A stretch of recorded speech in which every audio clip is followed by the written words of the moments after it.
Okay, let's go ahead and start. So good morning, everyone. Happy Friday. Thank you for joining us today. I deeply appreciate our guest, Gail Becker, joining us. And hopefully all the technology issues that we had last week are going to be straightened out today. Deshaun Spellman is helping us in the background, and he's going to make this happen. I also want to thank Nan McKay with Trailblazers Impact for stepping in last week and helping us out. So we're going to be in webinar format today. Please do introduce yourself on the chat field. And then I wanted to let you know that next week, I heard what you said, and several of you would like to have more interactive sessions as well. So we will have a totally interactive session. We're going to have someone come and do a sales webinar for us, basically workshop. So I hope you can make it. Before we start, let me tell you briefly what Purse Power is. Purse Power is working to help women use their massive purchasing power to drive positive change. We've got a technology platform that allows you to find and buy from women-owned and women-led businesses. We believe that if we would do this in mass and we'd support the companies that actively support women, that we could drive change in a hurry. So that's what we're trying to accomplish. And the purpose of the calls are really to connect you with one another and help you be successful during this difficult time.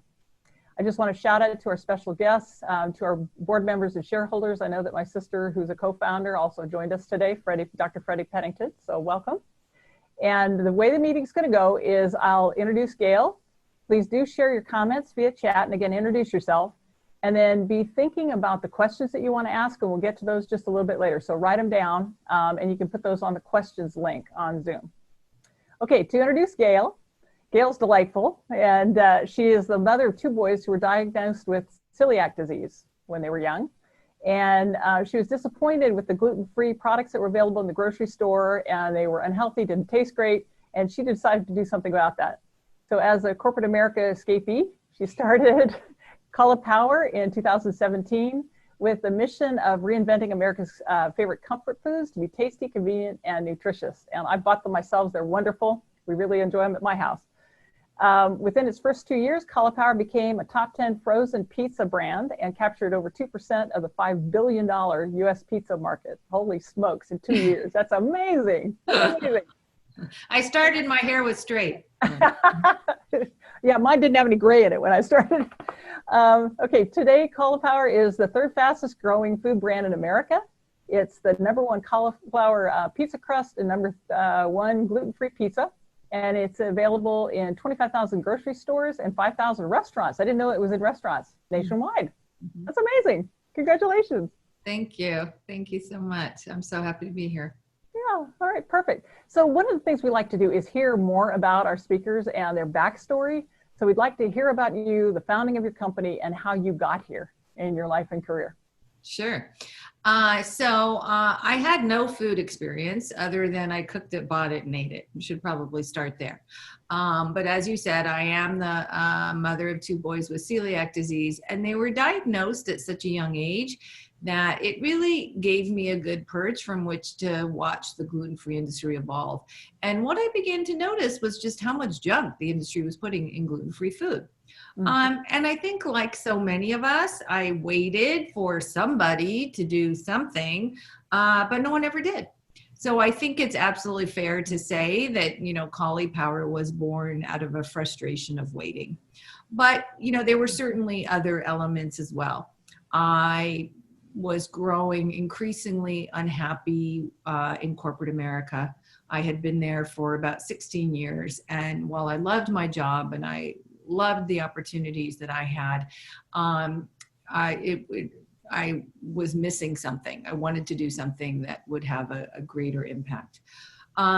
Also, the passing of my father. My father passed away. He was an immigrant to this country, came with nothing, built a small business.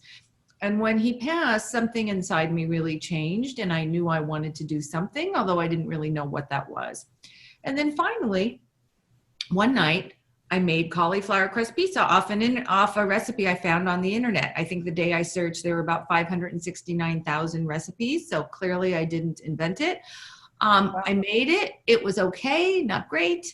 My son asked me if I was ever going to make it again. I said, there's no way. It took 90 minutes to make a pizza crust after I got home from a full day of work. I mean, who has an extra 90 minutes?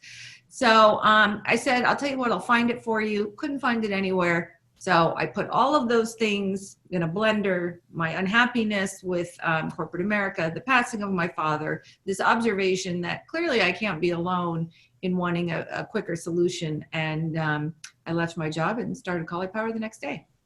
Wow. Holy Toledo. Wow. Well, and the fact that your product's on grocery store shelves, it's very hard to do, from what I understand, to get your product introduced and have it so widely spread. And I'm very interested in finding out how you did that. So I left my corporate job in May of 2016, and I launched the company in February 2017. And as I was building the company, I was like a sponge, and I learned exactly how to do that. And there are ways. It is hard. Of course, it's hard. But, you know, the industry thrives on innovation and new companies and new brands. So it is, you know, achievable. And I hired people to teach me. I hired a lot of consultants to teach me the business.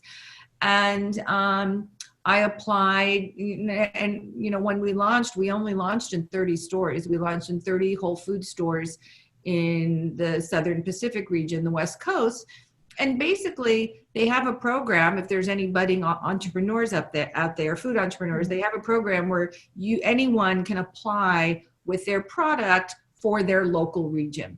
So for me, that was the West Coast. I did that. They accepted it, and we launched in 30 stores, and it took off from there. Wow. Wow. Okay. That's amazing. I didn't know. I mean, I just knew that it was difficult getting space on stores, so store shelves. So it sounds like there's a mechanism. What's it called?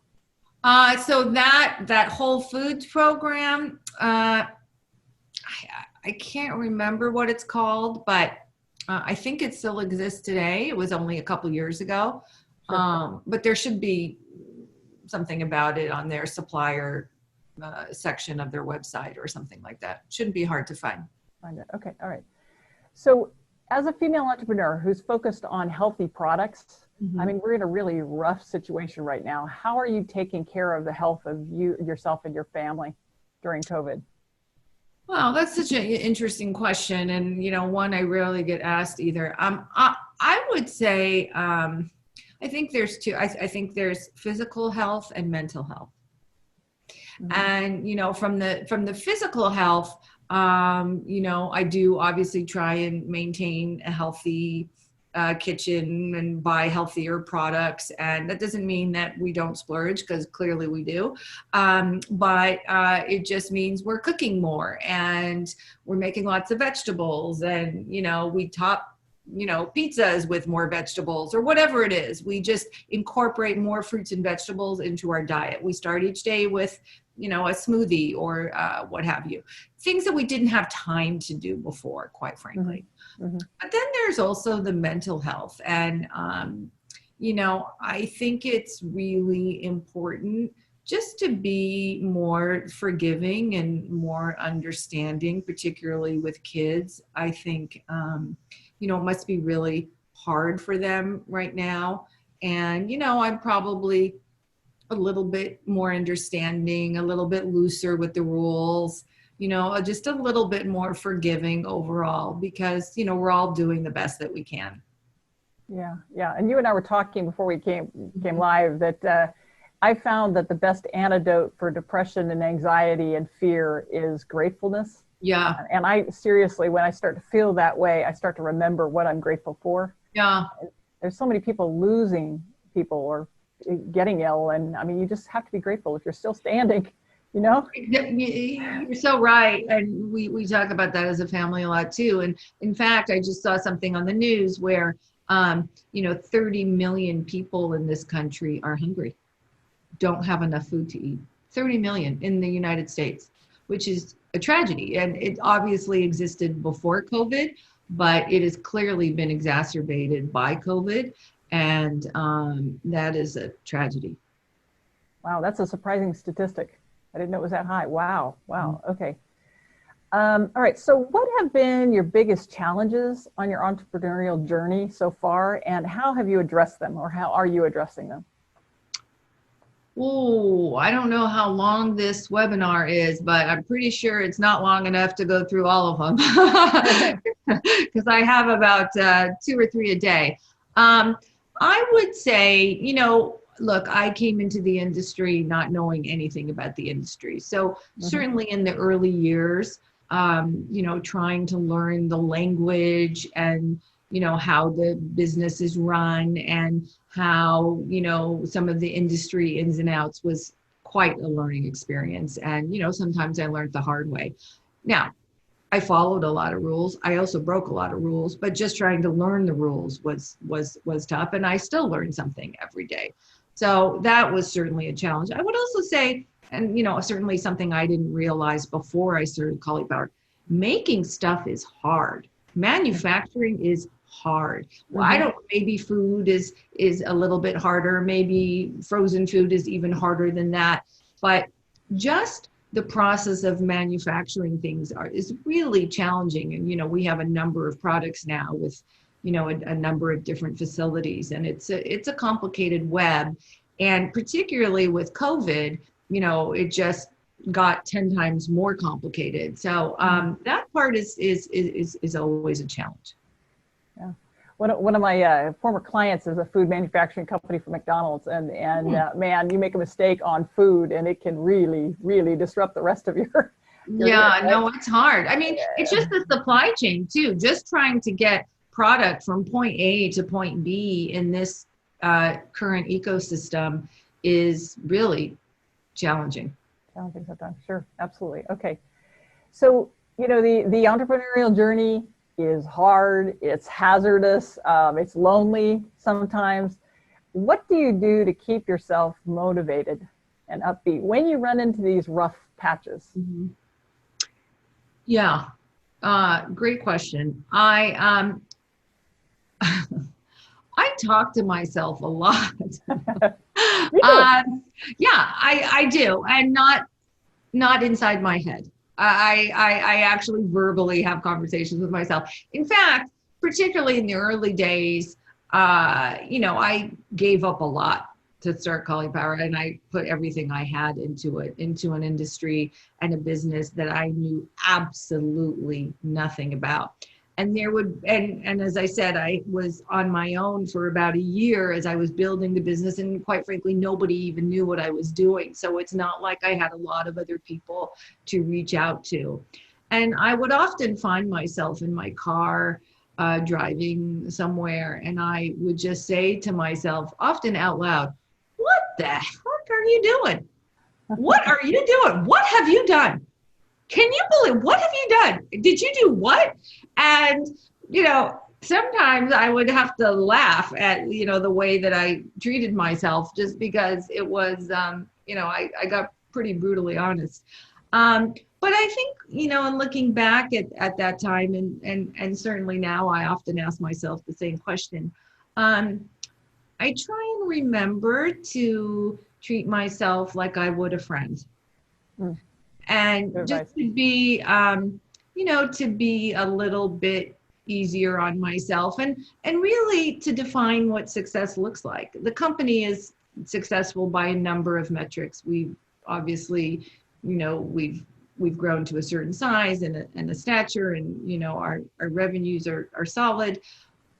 But, depending on how you define success, maybe you don't have to beat yourself up so much. To me, one of the things I'm most proud of is that, I took a chance. I bet on myself. I took a huge risk, and, and it paid off. And I feel really good that I took that risk. Even if it didn't pay off, I feel really good about it. So I think it's important to just have a realistic expectation of what success looks like, and then you can be a bit easier on yourself. Yeah. One of my favorite learnings was they did a study with people that were dying. They were actually in hospice, and they asked them about their lives and their biggest regrets. And what they found is that people don't regret what they did do. They regret what they didn't do. Exactly. Yeah. Exactly. What I always say, I love that. It's true. What I always tell people is I saw this wonderful quote once that, drowning, because I was unhappy in my previous part of my life. And, when you think about drowning is not the art of falling into the water. It's what happens when you stay there. Mm. Mm. And I just think that's such a powerful metaphor, because you have the power to take yourself out. Absolutely. Absolutely. Well, it's interesting. You said when we were talking that you started over, you changed your life. You went from corporate America to this business, as did I. And that is a huge transition and transformation. If there's anybody else on the call who's thinking about doing that, and there may be some people that have lost their jobs that are really thinking about, okay, I want to get into my own business. Any kind of key thoughts there about that transition and how it's different and how to make it? Yeah. Well, I guess a good place to start is, I always say that starting a business is kind of like having kids. If you wait for the right time, you're never going to do it. There is no right time. There is no right time to start a business. This time is no better, no worse than, a year ago or 5 years ago or 5 years from now. It's all good and it's all bad. I would argue that in today's world, actually, I do think there's some benefit to starting a business. There's never been more challenges to solve. There's never been more problems. And there's actually a lot more time. I tried to start a business while I had my last job.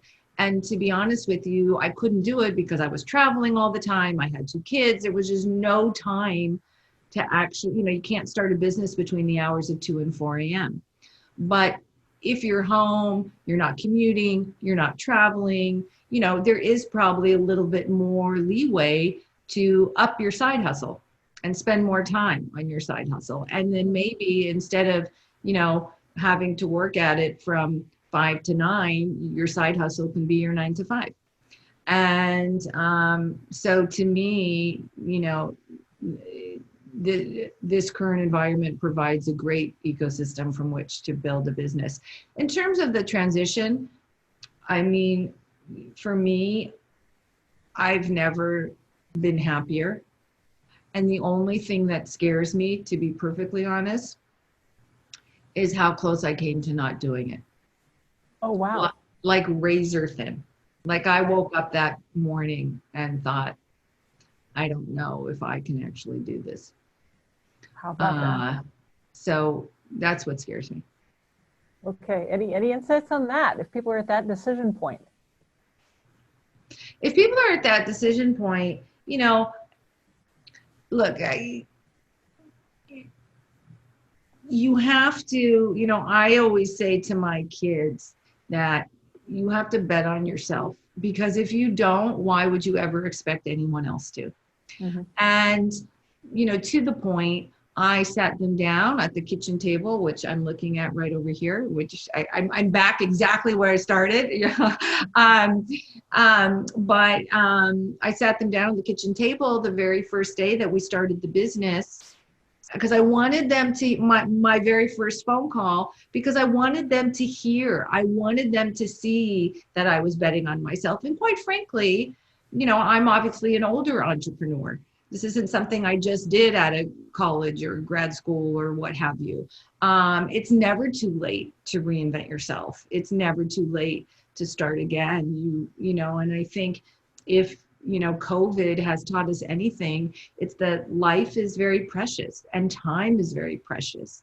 And you either better do something that you love or have one hell of a time trying, because it's fleeting. And so I hope people use that to, inspire them to take a chance. I love that. I love that. You're right. You're right. I was at a founders and funders conference yesterday also, and they were talking about the opportunities, and it is hard right now, but to your point, there's lots of problems to solve. If you can figure out how to solve some problems. Oh my goodness, we've never had more. Please, we need you. Right. Yeah. Right. Okay. So if you were able to talk to your younger self at the start of your journey, what would you tell yourself about the future and how to prepare? The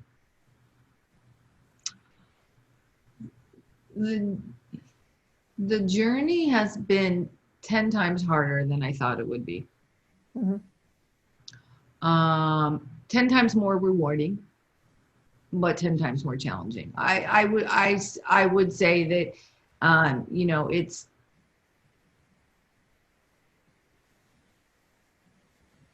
Uh-oh.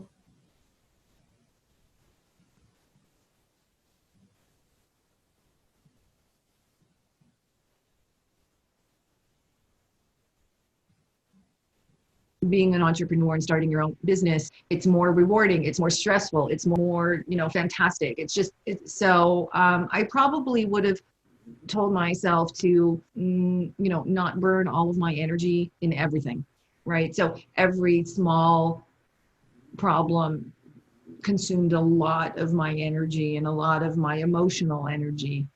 And I probably would have said, it's going to be a long haul. So Yeah, yeah. just buckle up, Gail, and get ready. And, you know, that would have been nice to hear. But Is there any way that you would have prepared yourself for the journey beforehand and your life experiences, your network? I mean, anything, learnings?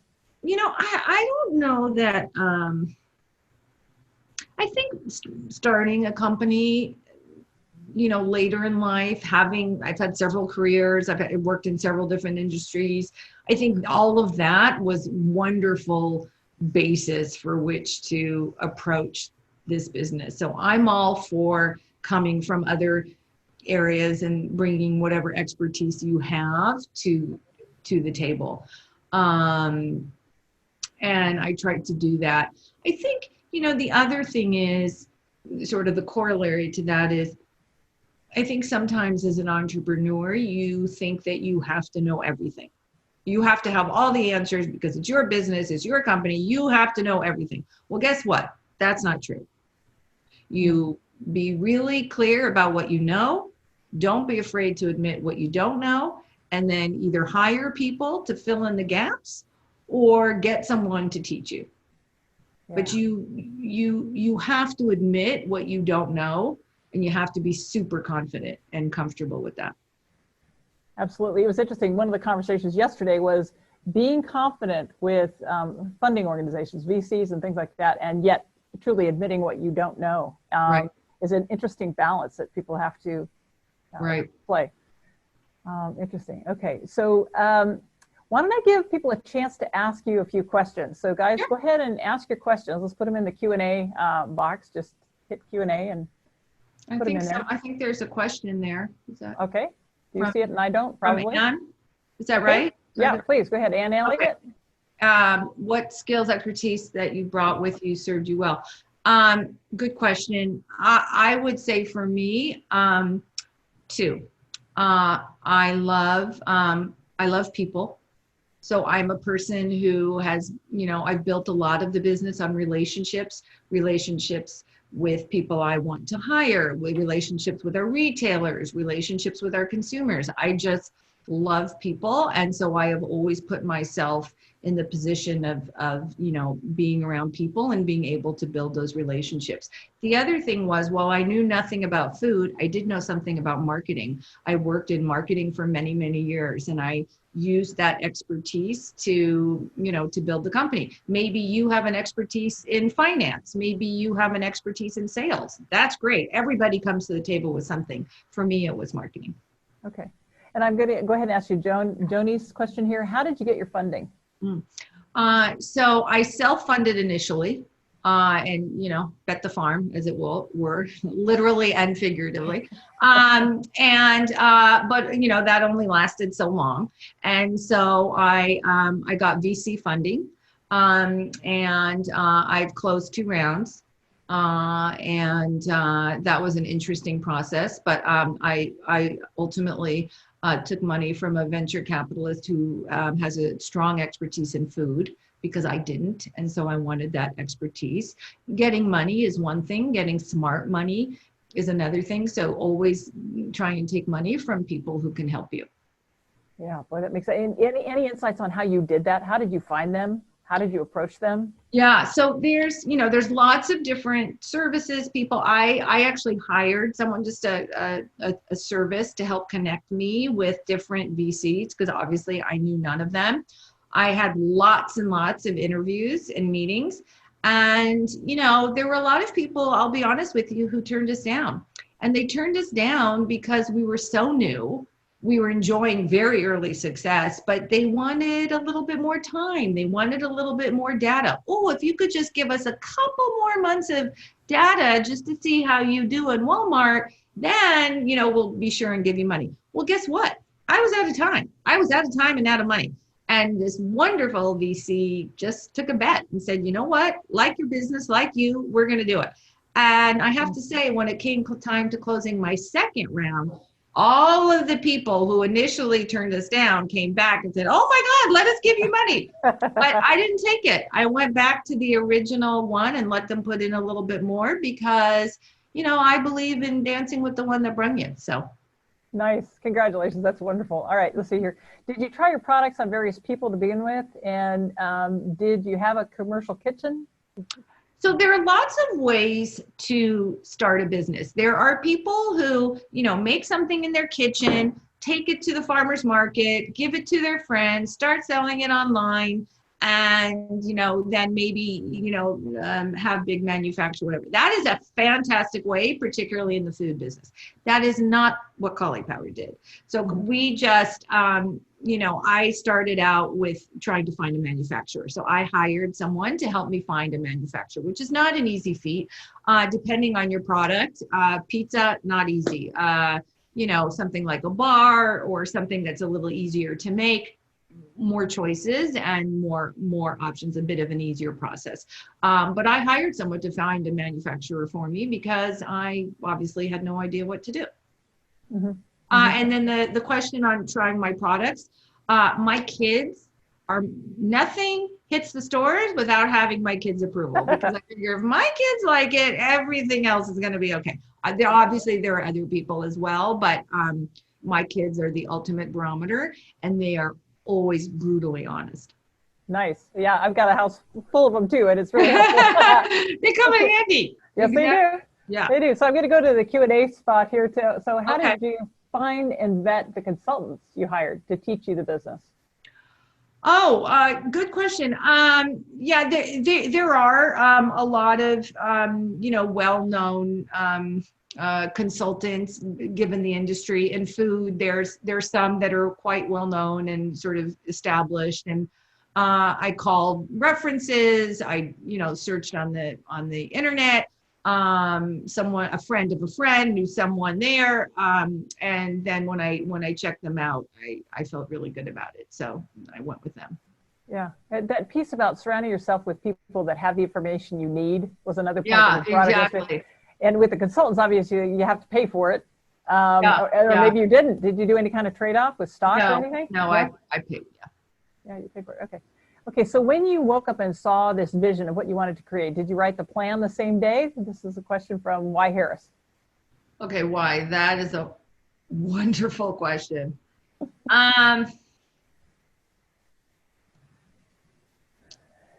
Yes and no, to be honest with you.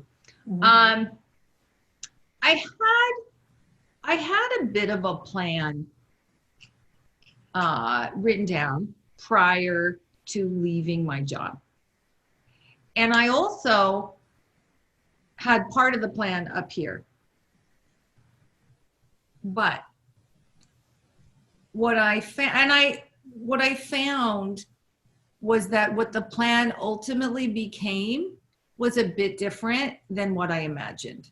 So having a business plan is really important, obviously, and it's something that you should have at the beginning, starting at the beginning of any business.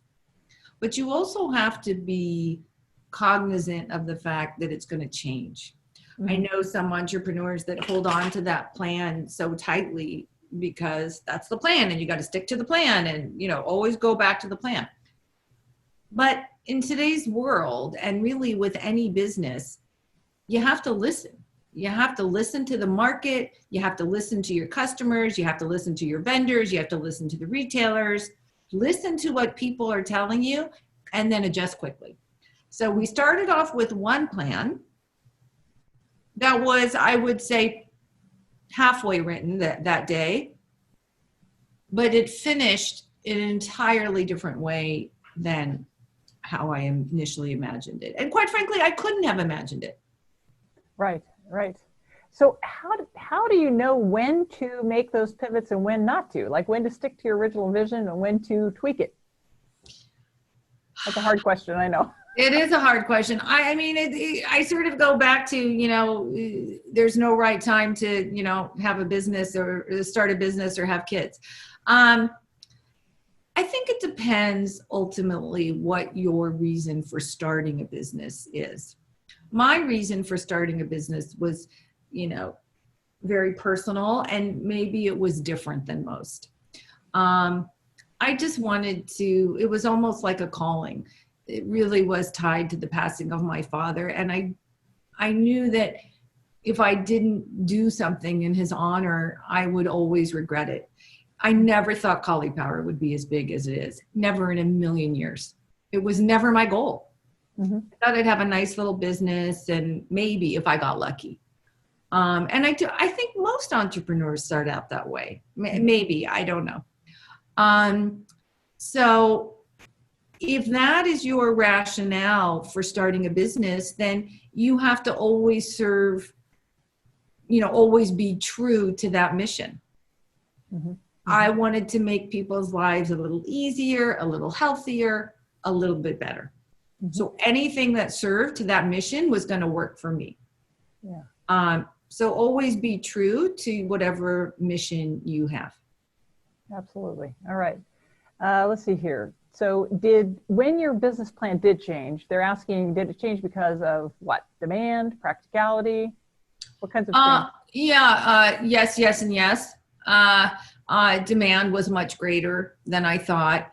The reason people were attracted to our brand was different. The reason, you know, the people who were buying our product was different. You know, the most important thing, whether you're going to start a business or particularly if you're going to raise money, you got to have data. You got to have information. You got to do some kind of research. Now, fortunately, when I started, there were a lot less inexpensive options for research. Today, you could do research. You could do some research pretty inexpensively. But you got to have some insight on which to build your company. My insight was, well, let's see, people are spending 90 minutes making a pizza crust, and because the industry isn't giving them what they want. That was the simple insight on which I built the company. And, you know, for me personally, it was because my sons were gluten-free, but we don't even market this as a gluten-free product. We didn't get to be where we are because only people who are gluten-free eat our product. We don't market it as gluten-free. This is a product that is bought and shared by everybody. And that was a really important insight that came pretty early on, that, you know, why can't we all just, you know, eat the same thing? Well, and that identifying that pain that you're solving for is a really critical thing from what I understand. So the fact that people would spend 90 minutes making a crust because they couldn't buy it. Yeah. I mean, it just didn't make sense. I'm looking at freezer doors full of food, and yet people are spending 90 minutes making a healthier version. You know, wasn't that huge of a leap? Right. Like, oh, let's give them something they can do on their own. So there you go. Simple insight is all you need, and then you build it from there. All right. So let's see here. So this is Victoria Woods. So happy for you and your fabulous success. What is your next goal for your company and for yourself? Sleep? Is that wrong? Yeah. So CAULIPOWER, we have a lot of products, and we're always innovating. And by the way, maybe this is a good time to say, everybody who's joined us today gets some free CAULIPOWER product. We're going to share a code. You guys use this code and you get a free product just for joining and having to suffer through listening to me. So enjoy. And we have lots of different products and categories to enjoy. And I encourage you to go on our website, eatcaulipower.com. And you can figure out exactly what you want to get. in terms of where the company is going, always innovating, continuously innovating. Mm-hmm. You know, we just launched a brand new product, our riced cauliflower, beautiful flavors, clean ingredients in microwavable, recyclable cups. Just launched that. We just launched three new pizza SKUs. And we have another product coming out this year. We have 3 to 4 products coming out next year. So I think so innovation is always top of mind. And then, you know, we give a percentage of sales to help build teaching gardens in underserved schools across the country. So as I always say, we want to build a lot of teaching gardens. And that is always a goal. That is very cool. That is very cool. Okay, by the way, Ryan, please put the link in I think she just did. Okay, to your coupon there. So on the products, how are you deciding which products to make? Like your future product? Well, to be honest with you, it's all thanks to all of you guys. I mean, I listen to what consumers are looking for. CAULIPOWER brings meal hacks to life in much the same way that the cauliflower crust was born. It was a meal hack, and we just made it. We just brought it to life. We also have sliced sweet potatoes, which are like a sweet potato toast. Just a single ingredient product. A sweet potato had never been sliced lengthwise before. But I saw on the internet, people were spending up to 60 minutes trying to make a sweet potato toast. So I said, let's make it easy for them. Our brand new chicken tenders. The best part of the chicken, coated in cauliflower and then baked and not fried. It's actually the healthiest chicken tender ever made. I got that idea from seeing all of you guys taking chicken tenders, coating them in everything from cereal to tortilla chips, and then air frying them. That's all well and good. By the way, I'd done it myself, but I thought, okay, let's just make it easy. And that's where CAULIPOWER lives, really, in the intersection of taste and health and convenience. Wow. Convenience is super important, obviously. Mm-hmm. Health, better for you, really important. But core to everything we do, it has to taste good. If it doesn't taste good, we don't do it. Yeah. Wow. Wonderful. I'm looking forward to trying all these things. Okay. So any other questions, guys? Let's see here. We'll go ahead and give you just another second to come up with some more questions, and then I've got a few.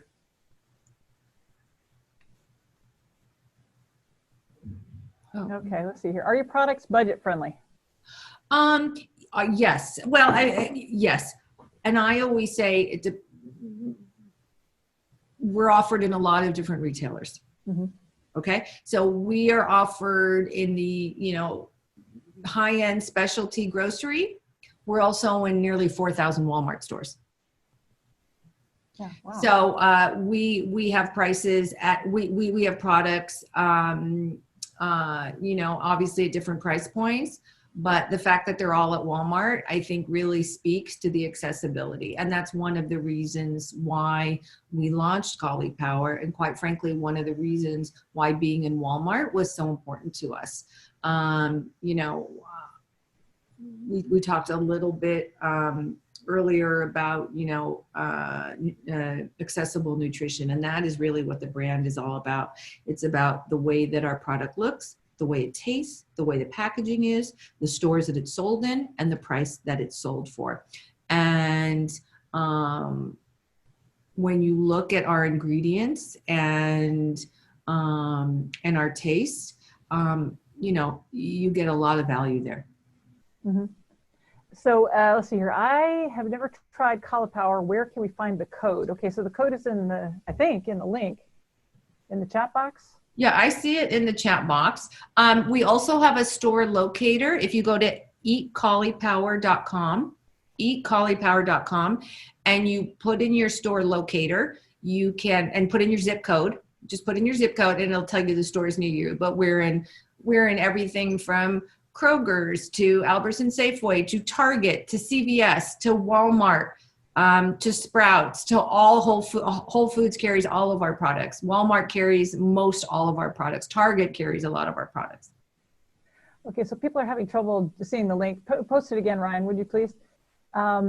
Okay, so is your answer around and Publix? Someone said Publix. Thank you, Deshawn. Target and Walmart and places like that, did you get at them the same way you got at other stores?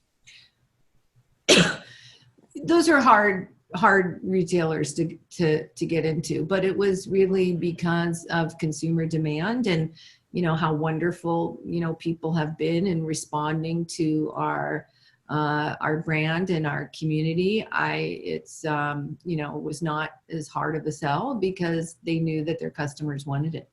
Well, there you go. Demand driven. That makes sense. Of course. Okay. Exactly. Everybody's got that. All right. So, what are the key things you want the audience to have learned from you today?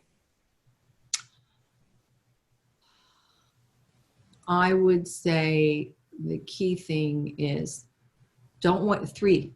Can I get 3? Yeah, of course. Don't wait for the right time because it's never going to happen. Mm-hmm. There's never a light bulb that says, oh my gosh, it's the right time. Second, if I can do it, anybody can do it. I'm just going to say that again. If I can do it, anyone can do that. I believe it with all of my heart. Mm. And 3, if you don't bet on yourself, whoever will. Yeah, absolutely. I mean, part of what's going on for me is what is that quality that enables someone to achieve this? Now, I get you've got to start, you've got to do it, and you've got to bet on yourself and all of that. But is there something else that just enables somebody like you to be this successful? Fearlessness. Fearlessness. Mm-hmm.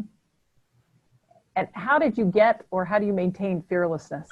I think I got it from my father, to be honest. I think sometimes you can inherit it. I think I inherited it from my father for sure. Sometimes you can inherit it. Sometimes, life circumstances make you that way. I think oftentimes people who have gone through hardships or gone through tragedy or, seen someone close to them go through that, it does make you realize not just the fragility of life, but also it makes you more resilient and a little bit more fearless. And, it makes you want to take a risk in the betterment of something. Mm-hmm. So I think those are really important qualities. I also think it's just really important to get out of your comfort zone. And I think that's one of the reasons why I felt the necessity to leave corporate America. I got too comfortable. And I didn't like that feeling. I stopped learning. I got too comfortable. And I needed to do something big. I didn't know it would be start a company called CAULIPOWER. But I knew it had to be something. Mm-hmm.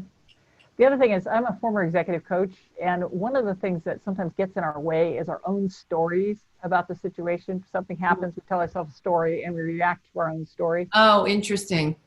And it's very useful to recognize that there's a story in there that's stopping you, right? Yeah. You need a challenge.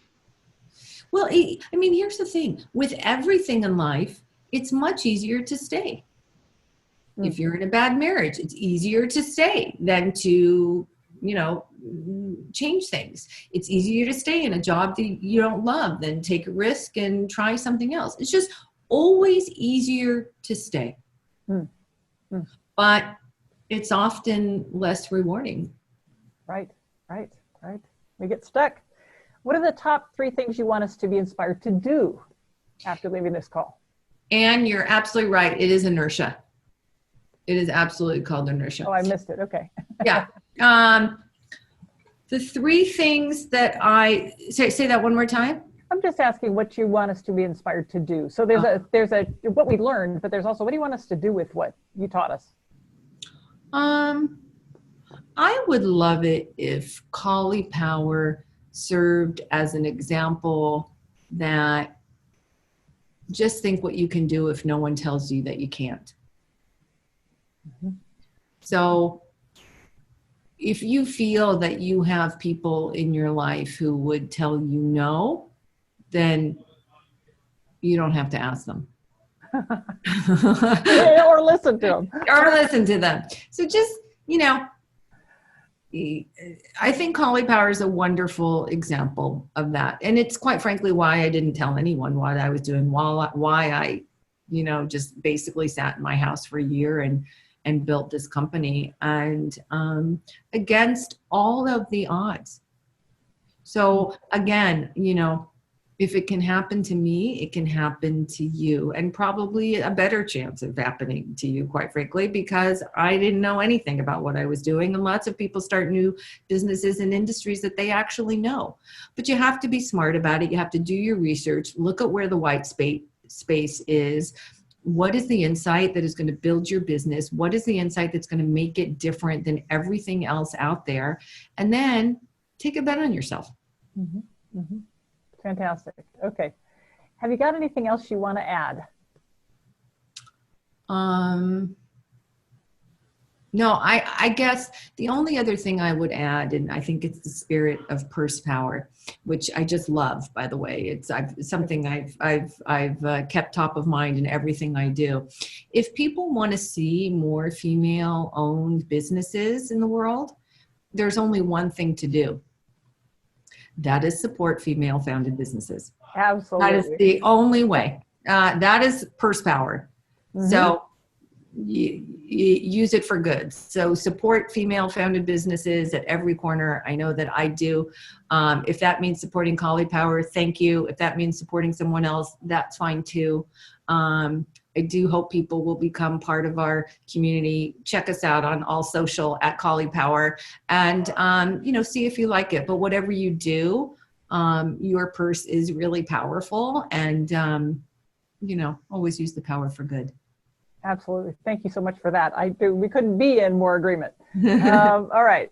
So we do have the coupon code, I think, in the chat, and we can probably get it out to our distribution list, right? In terms of the people that are on the show. Absolutely. And, if for some reason people still don't get it, just send an email to info@caulipower.com and tell them you were on this session, and we'll make sure to send you a direct link. But it'd be our pleasure. And I'd love to hear from you guys. If you tried a product and you liked it and you came on our social, and just welcome. Perfect. Perfect. Well, thank you, Gail. You've been amazing and delightful to hear from. I've learned a lot, and I'm just so impressed with what you've accomplished. Congratulations. Thank you so much. Thank you. Thank you to everyone out there. Go get them. Okay, so I just want to let you guys all know about upcoming guests. So on August 7th, we're going to have Charles Bernard here, and he's the CEO of Criteria for Success. It will be in workshop format, so you're going to get to hear from somebody who goes and talks to CEOs all the time at Vistage. He's talked at the Women Presidents Organization, and he's going to do a workshop with you about sales in these difficult times. That ought to be a great session. On August 14th, Monica Smiley, the editor-in-chief of Enterprising Women magazine. We'll have Lori Hinkle back. She had to talk with Dr. Fauci when we had her scheduled, so she'll be back on August 21st. And then I'm really excited about some playwrights that we've got coming on. Lucy Lynch and Marcia Mager. They're the authors and playwrights of Money Talks, but What the Hell's It Saying? And they're going to be on with us on August 28th. So I hope you will sign up for a directory listing if you haven't already on pursepower.com. If you have a company that has a female CEO or president, or is half owned by women, or has at least 20% women on the board, you can have a free listing on our site. Please do download our Google Chrome extension that you can get from our website, put it on your Google Chrome browser, so as you're shopping, you can find and buy from women-owned and women-led companies. And then we'd sure appreciate it if you would go ahead and use the directory, obviously, to buy from women-owned and women-led companies, just like Gail said. So we've got them out there for you. That's what we're trying to accomplish. And we would love for you to like and share our social media pages as well. Please let your friends know about this webcast. The way we can keep it free and keep the high quality speakers that we're bringing on is if you guys will support us. So please tell people about it. 10 o'clock every Friday, and we're trying to get the top speakers we can in the nation. Any other final comments? We were ending a little early here, but Gail, let's see if there's anything else. Share the video, please. That's the reminder from Alyssa. We do put the video up on our site, guys, under the Let's Share the Journey tab. You can share the link to that video all you like, and we'd sure appreciate it. Any other final comments from you, Gail, that you'd like to make? No, I just hope everyone stay safe and nourished. Absolutely. All right. Okay, everybody, please remember, purse power. We have it. Let's use it. Join us Thanks, next everyone. Friday. Thank you. Bye-bye. Bye-bye.